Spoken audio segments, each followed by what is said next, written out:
Hi, my name's Dee and welcome to Sunchild Tarot, and welcome to our dig into the chart of the solstice coming up on the 21st, 22nd, depending on where you are in the world. And with me, of course, I have astrologer David Fischer. How are you doing, David? Yeah, I'm great. Thanks for having me. There's now the solstice is very important in the wheel of the year for pagans, witches, Wiccans alike. It is in the northern hemisphere, obviously, where the sun is at its greatest power, and in the southern hemisphere, it is where the sun is going through the process of being reborn and coming back into its power into the world. So either side of the equator, that's really, really important. So to all my listeners out there, if you're in the north, Litha blessings to you, and have a merry Yule to anyone south of the equator. Now, David, what significance does the solstice have in astrology in general? Well, every turning point in nature that we can observe, any of the particular cycles that we can observe in nature, can serve us as a reference point for anything that we want to project from the human experience on Earth. We use astrology, the planets as omens, the planets as significators for everything. And we use a zodiac that's based on the turning of the seasons. And so if you have a zodiac whose initial point is determined by the beginning of the equinox, the vernal point, the point of the equinox, in this case is the Aries ingress, then all the other turning points of the seasons, every other start of each season, will have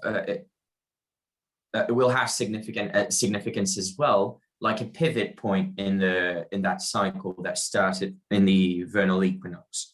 So much like you have the ascendant, the midheaven, the IC, and the descendant in a chart, you have the Aries ingress, the Cancer ingress, the Libra ingress, and the Capricorn ingress.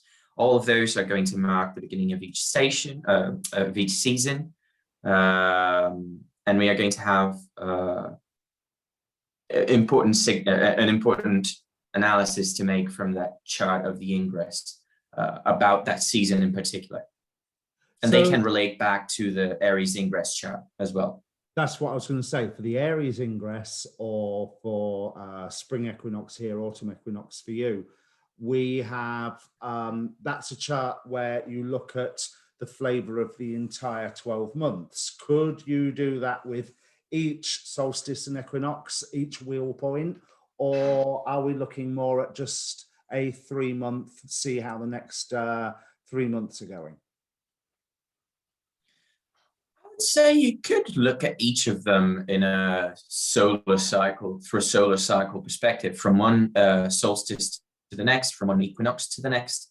But we standardized that we were going to use the Aries ingress, the vernal equinox, as the starting point for this analysis. And so we project the whole year from the Aries ingress, but we use the subsequent ingresses to give us more detailed views into the seasons themselves in relation to how they were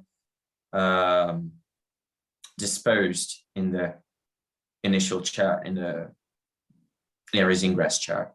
Yeah. I mean, in a way, now we've got on this topic, thinking about it, for me, I would say the winter solstice would be an important chart, with the whole idea of the sun being reborn, far much more than the summer solstice, which is, as you would say, would equate the midheaven, the everything out there, everything visible, everything at the height of its power. So what do you make of this solstice chart then? Right, let's put it up. Because I've got plenty to say about this one as well, but yeah, your turn first. Here we go. So this is the chart for London, which we prefer to use as well, not only because you're all located in, most of you will be probably located in the UK or somewhere, but because also this is the first house for that location, and then we didn't have to adjust much, and just looking from every other placement in relation to the ingress as being the first house is much easier. So you can put it up for your location, see where it's happening. We are looking at the placements as they are in relation to the ingress anyway. So that's why we chose this location. Now, first thing I noticed is that Jupiter is stationing here retrograde. It's stationary, so it's in a very important part of its cycle. Mercury is also going to station in a couple of days after this ingress. So right as the sun is perfecting its chart, it's trying to Jupiter, you have Mercury stationing direct. And that's also some new, this dynamic shift in the sky is representative for dynamic shifts here on Earth in the narratives that pertain to those particular planets. So two planets that are very powerful in the sky right now, they are both domiciled, Mercury in Gemini, Jupiter in Pisces, making a statement, saying something about this particular cycle they're in right now in relation to the sun, to our focus, to our awareness, to whatever our circumstances are dictating for our lives right now. So we see that those two planets are making statements. They're making shifts in our general circumstances around what they mean in our particular charts. And we also see that Jupiter is in a superior trine to the sun, ingressing into Cancer, and that Venus is co-present with the sun. So whatever shifts, whatever dynamic shifts that we are experiencing right now, they have a lot of fertility to them being offered right now to us, so we can, put in motion anything that we've been aspiring to put in motion. The omens are benefic. The ground is fertile in a lot of ways. Now, this makes an immense change from last year, because if we think back to last year when the sun last ingressed Cancer, it was the solar eclipse. So yes, for this very degree, we had the North Node present there in May. Then the sun arrived there, but was almost ignored or wiped out by the eclipse. And this is the first time that the sun has got to shine at its greatest strength. I think it's ironic that 2020, certainly for the Northern Hemisphere, the sun was at its greatest power and blacked out, which sort of sums up all of 2020 for us. But this time, the sun is, as you say, trine Jupiter, which is beautiful. I mean, as far as I'm concerned, we was discussing this last night, it's all about Jupiter. This chart. In a way, it's all about Jupiter, indeed, because you are seeing this planet that has a 12-year cycle, that is only within those 12-year cycles. It's only during 2 of those 12 that it's within its home signs of Sagittarius and Pisces. And this year, we're only going to have these 2 months of it in Pisces, and then it's going to go back into Aquarius, and then going to go zooming through Pisces again for, I think, 4 or 5 months. And then it's going to be in Aries for the majority of 2022. And then it's going to be back into Pisces for a short term, I think for 2 months or a little less by the end of 2022. Out of interest, because everybody obviously has been raving about Jupiter in Pisces, what precisely, because we're going, Jupiter's then, it's having this moment of power right now, and then it's going back in under Saturn's wing, where Saturn will be, you sit there and you stay still and you do as you're told. Back into its moment of power, like it's bursting out of the house going, whoa, hello everyone, party time, and then straight into Aries. What does Jupiter in Aries promise us? Well, Jupiter in Aries will certainly make any polarizations that we already see right now that much more prominent. It's going to be, but that's a topic for a further video. It's much ahead in the future, because we're going to see that only in the beginning, only May, I think, 2022 is that when that's when Jupiter ingresses Aries. So it's a long way from now.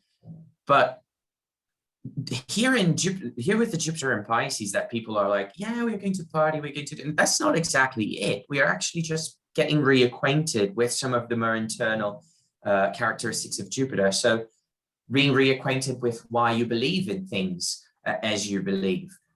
You become more receptive to what life is presenting to you, and you choose to believe that more easily because it's matching, in a way, the things that you were hoping for. And if it doesn't, the situation is still trying to teach you how to best hope for things that are more within the range of things that you can do. And that's because Jupiter gives us good circumstances while it's in Pisces.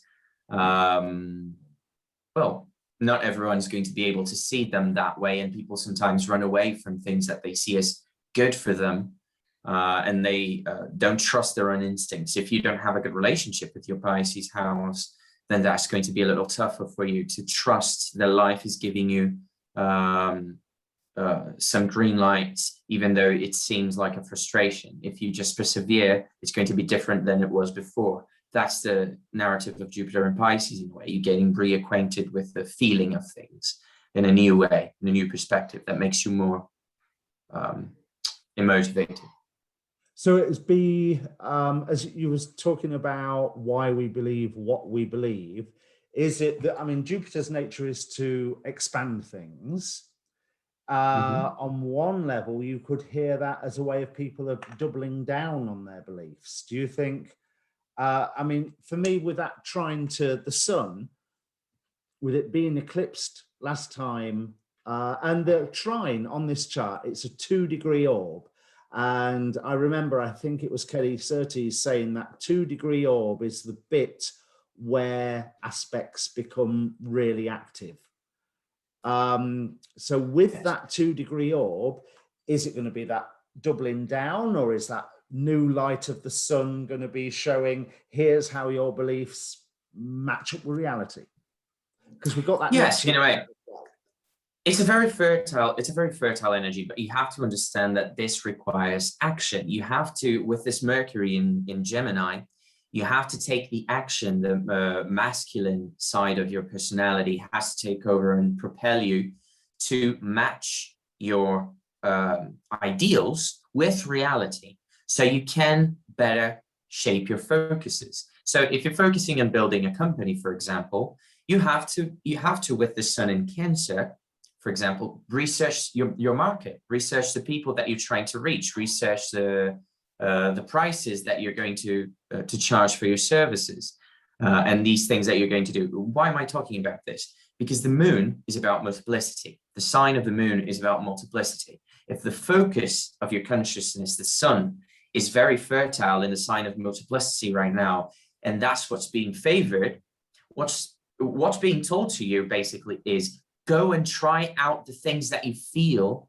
are going to reinforce your ideals. Go and have experiences with them, so you can feel how they appeal to you, and feel what's calling you better and louder.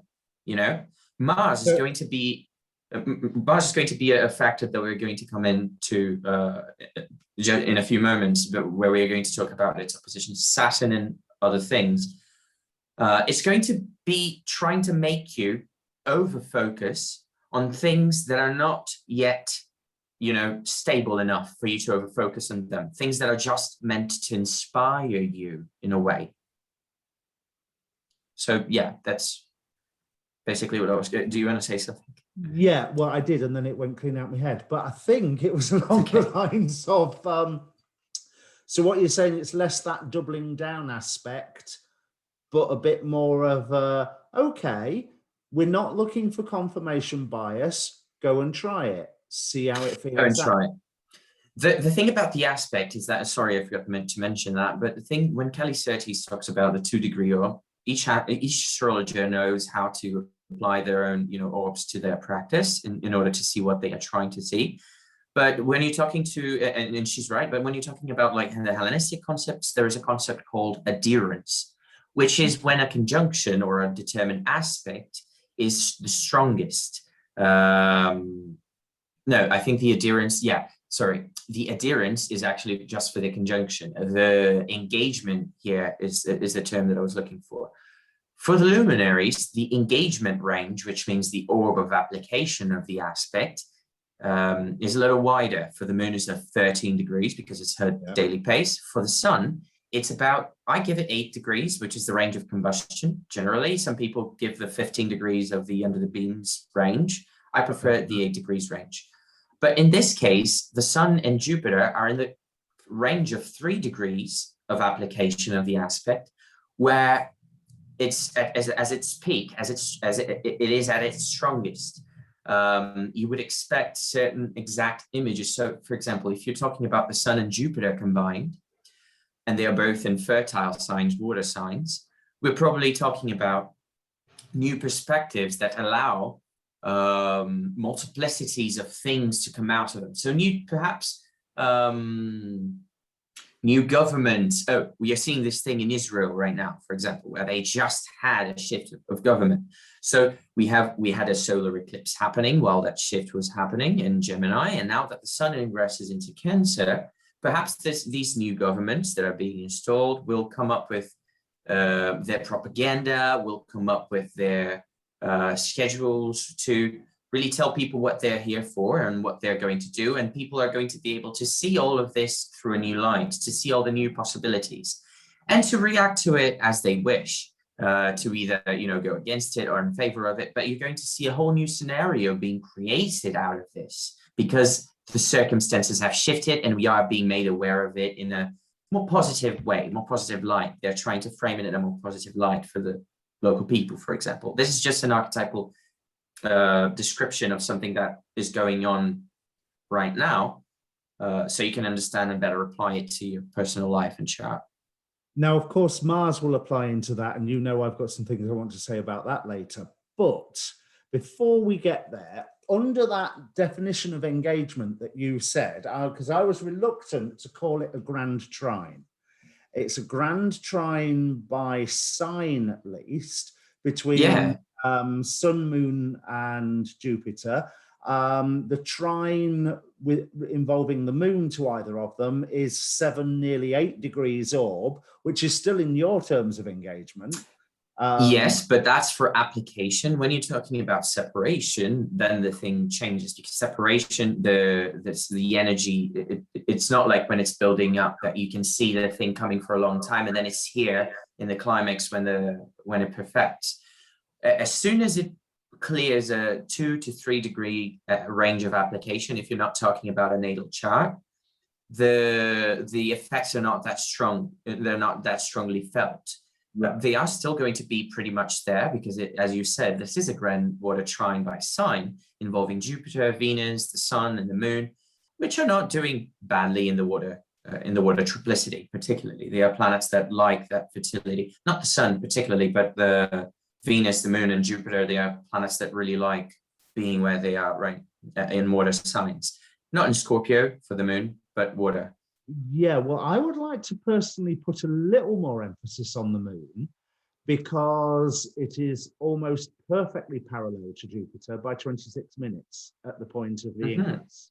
So there's still it's almost like the Moon's just, it may be walking ahead, but it's like, well, I'm still here, there's that element of calling back and making sure that everybody's keeping up, which I suppose in a way makes the Moon one of the more important, even though I said it's all about Jupiter.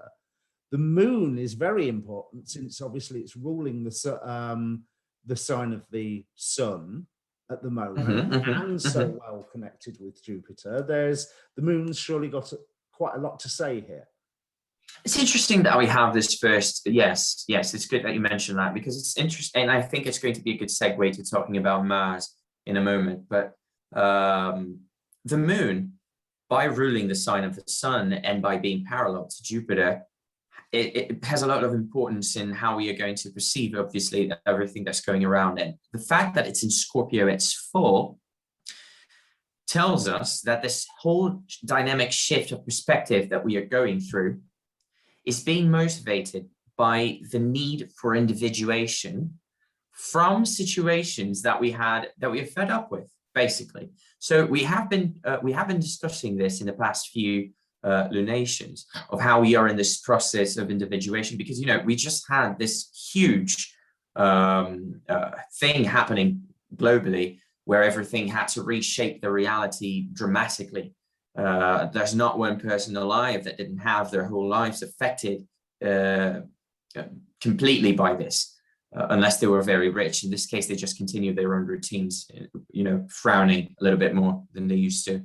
But for all of us normal folk, all of these changes, they brought about a new us, a new side of ourselves that we need to get reacquainted to. And that's what I've been doing for the past few months, for the past 6 months in 2021, since the vaccines have been around more prominently.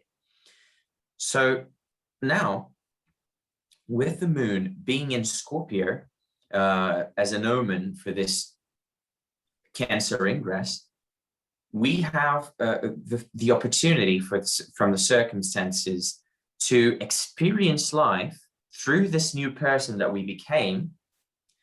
But there's still a lot of pushback from our old lives because we've never actually done much with this new person that we are still. So the pushback is going to be real through the next season to try out, and people have built their visions throughout the pandemic, and now they're being able to go out and start doing things again.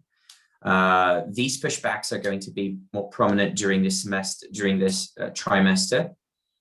And Mars in Leo is ruling that moon, telling us that it's going to be again, pulling us back to that trial and error kind of scenario where we have to just have the experience. It's not enough just to have the plan to execute this new personality. It's not a matter of, am I going to make it? If I'm not going to make it, I'll just go back to who I was. That's not available anymore. So it's tiring. It's very exhausting, to be in that kind of affliction of the mind all the time, where you feel you have to reinvent yourself constantly, which is the moon in Scorpio. It doesn't feel stable enough to focus to pick what to focus on.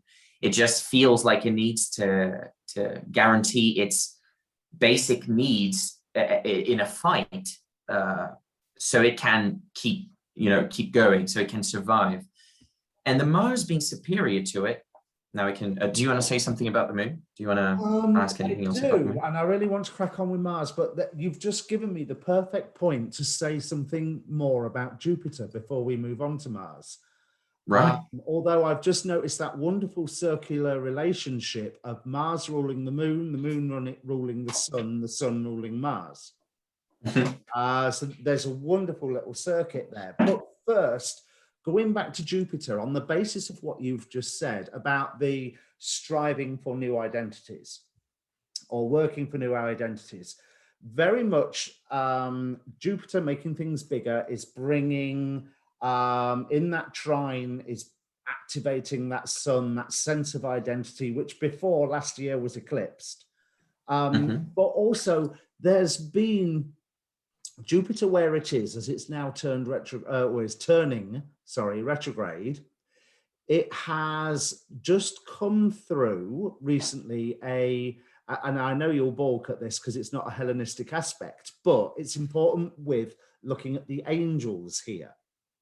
Let me bring the right bit up on my computer so I know what I'm referring to. It went through a quintile with Uranus. So there's that quintile is creative energy. Uranus is that sudden. And then, oh dear, excuse me. Yeah, quintile with Uranus. And then Uranus is that suddenness, that sudden burst of creative energy coming in, then being transferred to our sense of identity. Then as Jupiter goes back, it's going to go through that quintile again. So it's almost, here's the idea. Okay, right, I'll try it on. Here's how you need to adjust it. because again, that creative energy coming through. Mm-hmm. And the angel that is ruling Jupiter's position here is, by degree, is Sahalia, who is, there's 2 points on this. One, Sahalia is about the power of prosperity. Do not let me forget to come back to that. But more importantly for what I'm saying, Sahalia is also about motivation and willfulness. So it's like, there's the creative impulse, right? I'm going to try on this new identity. Oh, there's some issues, another burst of creativeness, and we're going to damn well do it. That motivation. Now, the actual quintile itself is, when it was perfect, was being ruled by both degrees by Yelahia. Now, that's why the quintiles are important with the angelic stuff. Now, Yelahia is to be about sweetening judgment and is painted as a karmic warrior. So there really is this sense of, these problems that are here, we have to sort out now. And that's what the quintile is about, and that creative burst is about. And then it's the solution of these problems that I think is being attached to our sense of identity with this double burst of creative energy. However, complete detour from this. Sahalia rules the power of prosperity at 2 degrees Pisces, where Jupiter is stationed.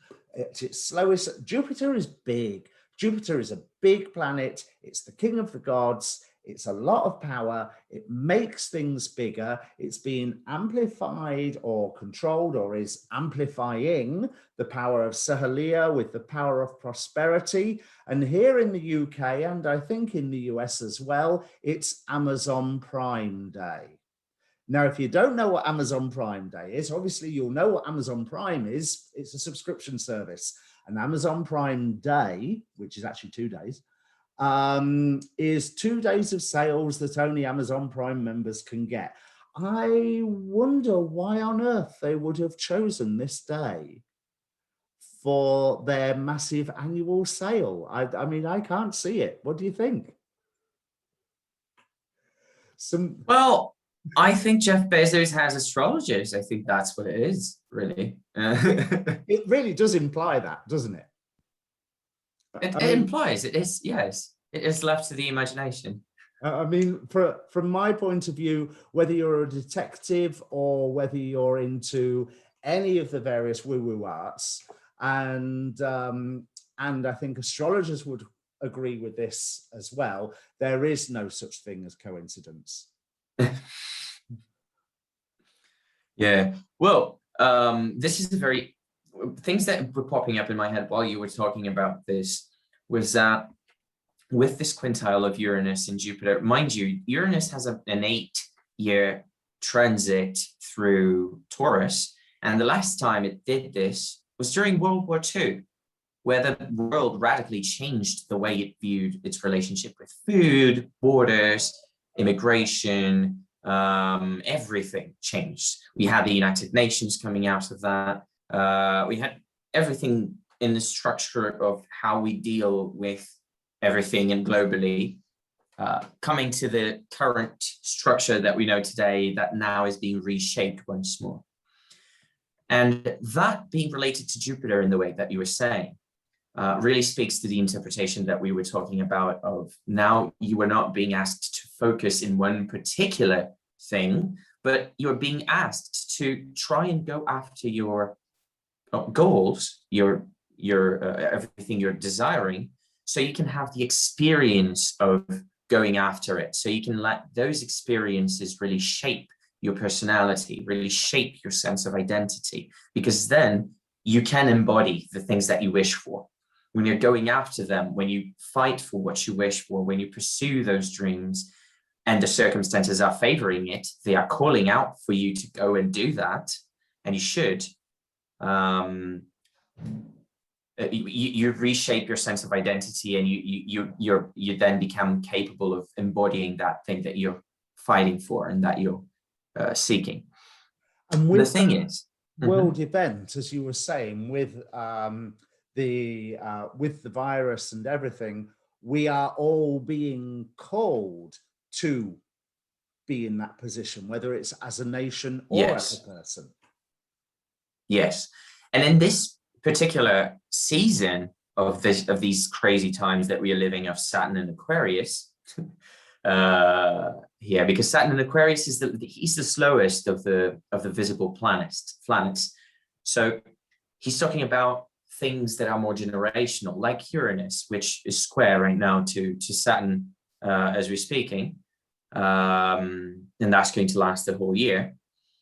We are being asked right now to redefine our limits, to redefine what's unacceptable, what should be more looked at that we are previously ignoring, what should come to light that we have been neglectful about, basically, in a lot of ways. So the demons are coming out with Saturn and Aquarius, in other words. But within this whole scenario, now we are being asked to really apply again all the things that we have learned through the past few months of how we can adapt to these death-like experiences and death experiences as well, for a lot of people. How after we had to adapt to all of that, how can we apply ourselves this new sense of identity that we have, that even though we haven't defined yet with words for ourselves, we already kind of know how to operate. We already kind of feel instinctively how to go about, and we should trust it. We should jump into it without any fear.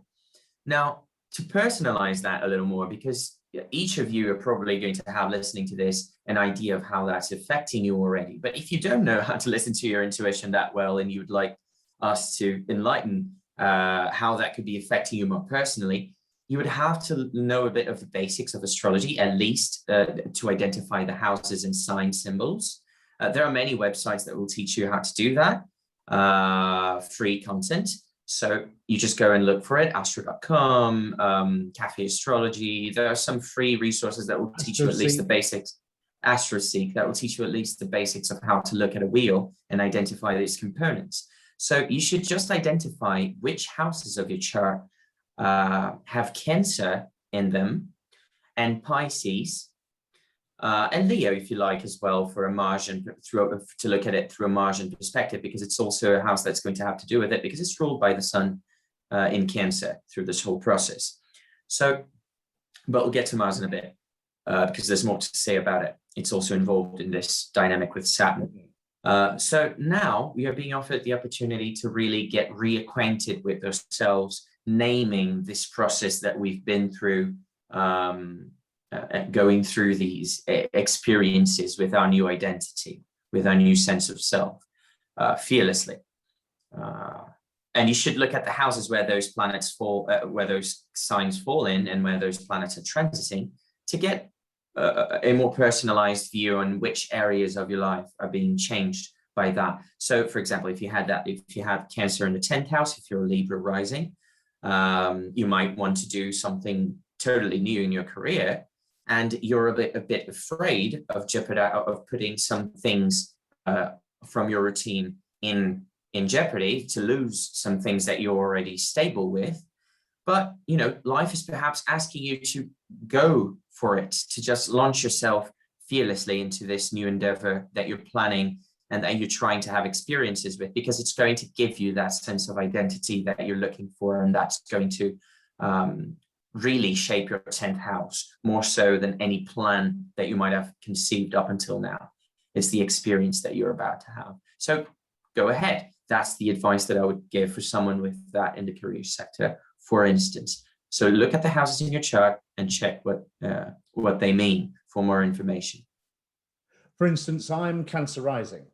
So this is this promises to have a whole new way, hopefully a good one, of how people view me. That's the way I'm understanding it. Yes. For people, for example, if you are a non-binary person, let's say it's an example, and you have Cancer rising, and you would like to make the shift, change your name, come out now for your family, It might not be exactly as you planned. It might have some pushbacks because, as we said, the moon is in Scorpio and Mars is in Leo here in the Superior Square. So you might face some challenges, but nonetheless, it's something that you must do. You feel your spirit calling you out to it, and you need to, you know, if you feel called out, everyone has their own time, so don't push yourself to do that. But just saying this, if you're feeling that now, this is a good time to do that. This is a good time to go and have the experience of your new self, of being presented as a new person to the whole collective, and see how people react to it and stuff like that. You'll find that you'll have more support than you previously thought because of these benefic influences. For example, if you were someone who's looking for a brand to, you know, brand your business, this is a good time to do it. If you're someone who's looking for a change of appearance as a Cancer rising, just want to, you know, have a new style, that's a good period to do it, to find resources to compose that new identity that you're looking to build. So these are some of the examples of how you may apply this. So after a year, I'm finally going to get my hair cut again. Yeah. Right, you mentioned the Mars-Moon square. Let's have a look at that before well, let's bring Mars in, because you know I've got stuff to say about this one as well. Right. Well, yeah, no, I was going to mention the moon again, because bringing back to the moon, we have this nice sextile here between Mercury and Mars. That's not going to last long because Mercury shortly is going to move into Cancer as soon as it starts speeding up again. It's going to station direct in the 23rd. And Mars, as it's in a sextile to Mercury, is going to really be good for us to identify and name those things that we are trying to identify with.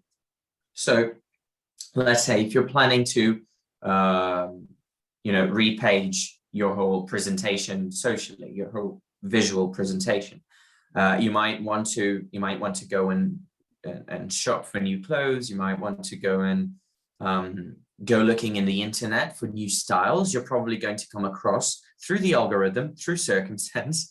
You're probably going to come across to some nice sales, to some nice products that you might be interested in. And those kinds of things might be presented with this energy, just in a very simple level.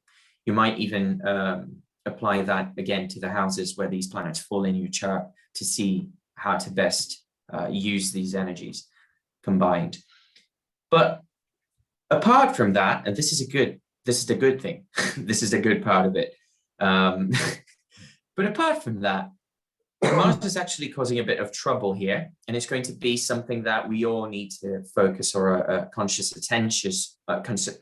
attention on in order to take the best out of, because Mars is a troublemaker. Being opposite to Saturn in a fire sign, and Saturn being so well dignified, Mars is not going to like it. Mars is not going to like it at all. It's going to just try and disrupt every single thing that it can. So what I say here, I was just going to say good, but I have my reasons for saying that. But yeah, carry on. Yeah, that is good, because as we were saying, we are going to need that courage. We are going to need that impetus, that in order to put forward anything that we need to reshape in our reality, to individuate from and to separate from. This is going to be necessary. It provides the test for that bit of, if you want to have this new identity, go and try it out, see how it fits. And Mars is the one poking you, saying, what about this? What about this? What about this? You're right. And it's serving the sun. It's serving the sun because it's answering to the sun, the ruler of Leo, where it is transiting right now. So because of that, all of these new opportunities, all of this new information, these new stimuli that we are facing in our routines, they are going to call out for us with this Venus here as very attractive, things that we want to experience, but we are not going to be able to experience them all. And Mars is going to be very pissed off about it. So if you have a good Mars in your natal chart, like a very good Mars, and a favorable Mars for you overall. Consult your astrologer for that if you want more information about it and you don't really know how to get it. An astrologer will be able to tell you to analyze your chart and tell you how your planets are placed and which planets could be strong for you, which planets could be problematic. If you have a problematic Mars, this is problematic for you because you're going to want that first thing that attracts you to be the thing, and it's not what's being provided right now. There's a lot of fertility for experience. There's a lot of fertility for you to shape your notion, your awareness about yourself and about what you really want to reach. But the reaching of it is not being offered right now. You know, you're still in that second quintile with Uranus, Jupiter-Uranus quintile, giving that extra, this is highlighting the issues. It's highlighting the BS as well, whether it's BS that, okay, I've jumped ahead from to the bit that I was wanting to talk about, but there's, it is highlighting the BS that we are either being told by the state, the company, the family, or ourselves. Yes, because if you want to build something long-term, you have to be aware of all this BS that might come along the way. Who are the successful people? The ones who have been through strife, the ones who have been through the harsh periods of life with their projects and have shaped their projects to be resistant as they had to be to that period of life that was harsher to them. So Saturn in its own signs of Capricorn and Aquarius give us opportunities that are very fertile to build things long term, to be aware of what we have to pay attention to that people don't generally like to pay attention to, but that could be your downfall in the long term if not paid attention to, if not given the necessary care. So Saturn right now is giving us this reality where we fact check ourselves primarily, where we make sure that we have the right goals and that those goals, they are fine-tuned with the reality being presented to us and its challenges, so we don't fall short and get frustrated with everything else, get blaming circumstance for our failures, you know? And this is going to continue until Saturn leaves Aquarius, really, and ingresses into Pisces. I think it's going to be a better time. It's going to be a little, you know, sad to have Pisces energy being, you know, presented to us with such a Saturnian twist, but it's still bringing Saturnian spirits a little bit up in a way. So, but until Saturn leaves Aquarius, we're still experiencing a little bit of scarcity and a little bit of this, you know, building up quality of our future. So now, with Mars being opposite to Aquarius and Saturn, and wanting to grab the first thing that attracts you and make it the thing, you know, this is going to be like running into a wall in a racing car. So it's not going to be comfortable for you, but you have to be aware that if you are a well-experienced driver, you're not going to be, and you're not in a race. If you're, let's say you're in a free highway, you're going to, if you're an experienced driver, you're going to know that you need to be careful while turning. You can't turn at a high speed because you might cause serious damage to yourself and to others. This is the basic feel of it. You have to keep going, you have to keep moving, and you can't give up.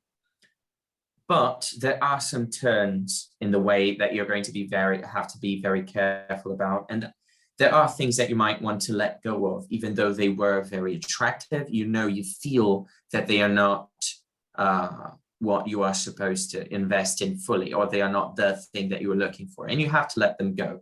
This is the Saturn opposite Mars as well, is learning to let go of the things that are not you and not fighting with them to turn them into you. You know, you're not going to make that thing bend to your will.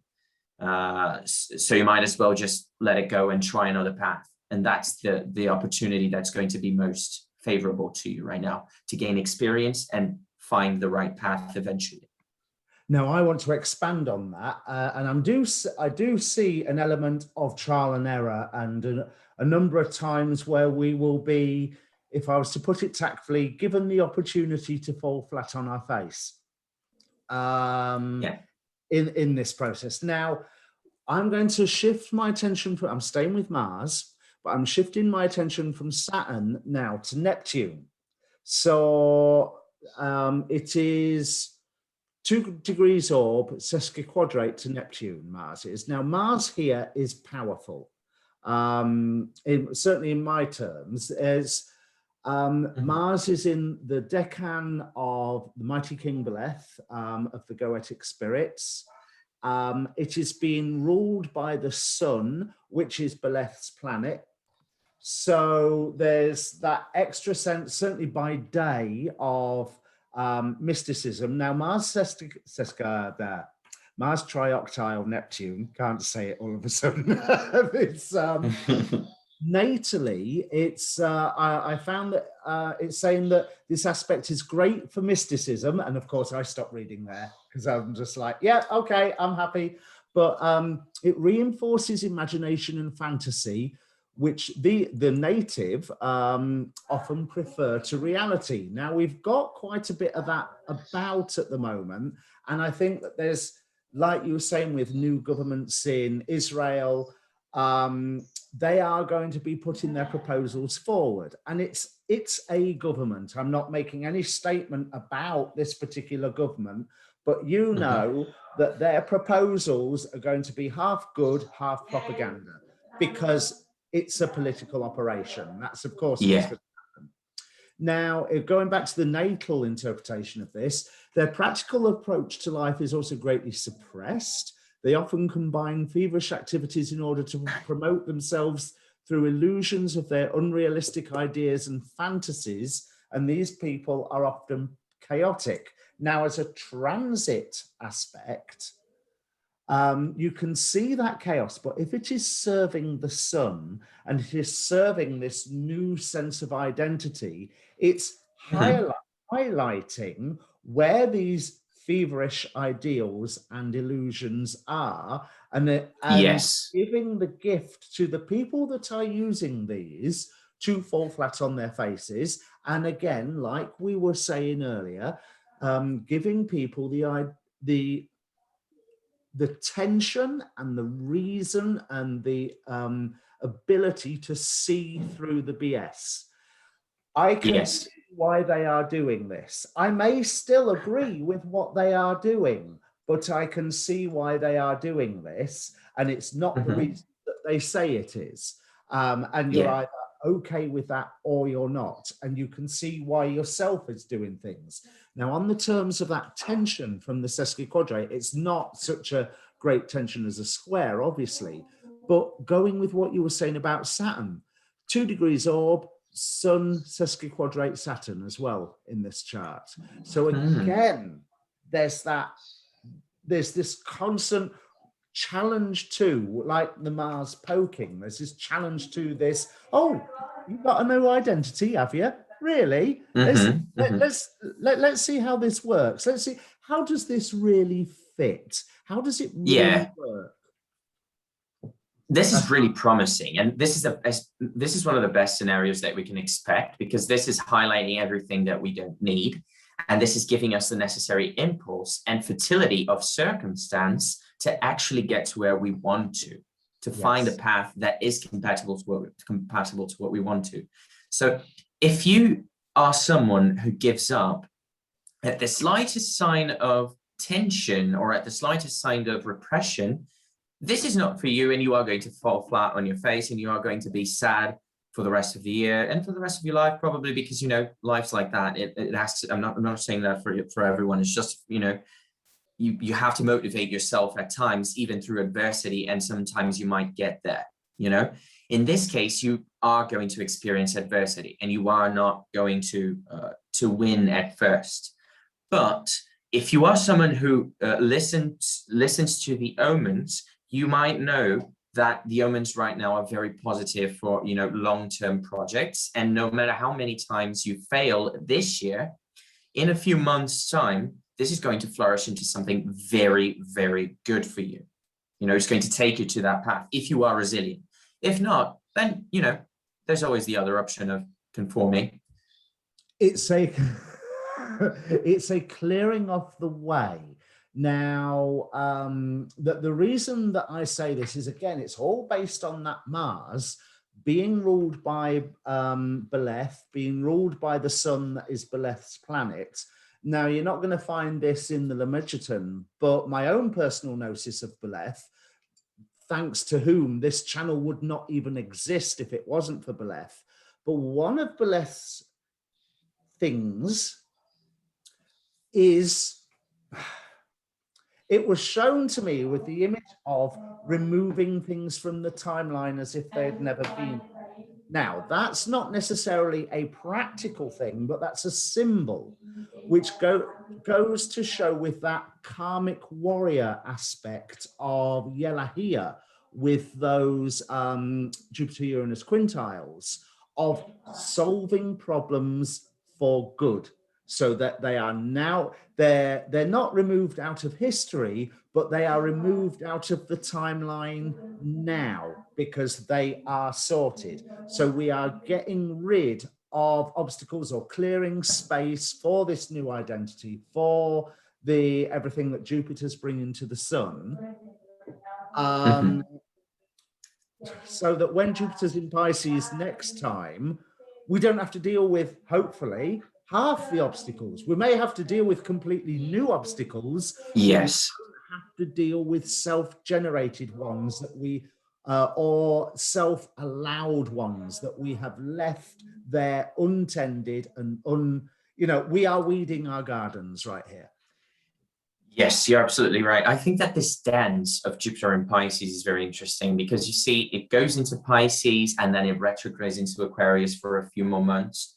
And then it zooms through Pisces and then it gets into Aries for a lot of months. And then it goes back to Pisces for 1 or 2 last months. So it's a dance where it feels like you're going from one fearful sign where we are in this pandemic state where everything is fear, everything is uncertainty, and we have to reestablish some ground rules here for everyone. And we don't know how life is going to be. I'm afraid I just need to get by. And then everything zooms through Pisces. Oh, opportunity, feeling renewed, new perspectives. And then you get to Aries. And then, you go to Pisces first, spend a couple of months there saying, oh, maybe now I can still plan ahead. Maybe now I can still live a life. Maybe now I can still be myself in a whole new way. And then it goes back into Aquarius. You reshape what you're going to do. You retell yourself who you are and why am I here? What am I doing? And then when it goes into Pisces again, a lot of things happen. You put everything into motion and things, just start popping up in your life constantly, differently. When it gets into Aries, there's a risk, I think, of it becoming a frenzy, of going into losing, losing your focus in a way, if you're not careful. But then again, there'll still be structure and evolutionary structures, because Saturn will still be in Aquarius at that point, will it not? Yes, it will, but Jupiter is going to retrograde a little bit into Pisces again. And what I'm saying is we had to understand who we were with this Jupiter and Pisces now, in light of everything that we've been through. And when it goes into Aries, we're going to have it back into Pisces so we can understand who we are then in the future, in relation to the whole, if our ideals that are being established now as it is ingressing into Pisces are still standing after the whole shift of dynamic from it going into Aries. So yeah, it's going to be about defining what your ideals are and what your faith really is, and what you are aiming to do in a broader perspective of your life with yourself. So take advantage of these 3 months that this chart is laying down the groundwork for, to, as I say, weed the garden of your life, of your community, of your political structure, of your company structure, of your whatever, sense of identity, career aspirations. Just weed, clearing away all of the old problems, ready to face the new ones. And then next Jupiter in Pisces, opportunity, opportunity, opportunity, be in a space where you can take advantage rather than still dealing with the same old rubbish. Brilliant. Yeah. You've summed it up very precisely. Right. I have, haven't I? I've got nothing else to say. How about you? Yeah, no, I got it. Yeah, I think you got it all. Right. So as I said at the start of the show, Litha blessings to everyone in the north and Yule blessings to everyone in the south. David, tell me, have you got any projects going on at the moment? Yes, actually, very exciting news. I'm about to launch my new YouTube channel, my new website in the next few days, hopefully in the next couple of days.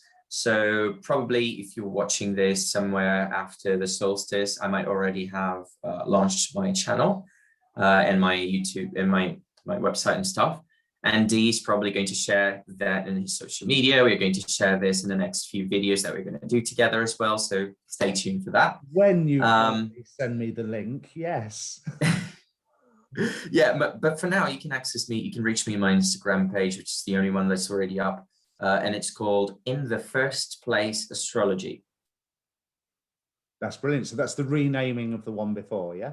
Or is it? Yeah, it used to be David Fischer Astrology, as you're going to see in the previous videos, but right now it's In the First Place Astrology, as all my other pages will be as well, as soon as they are out.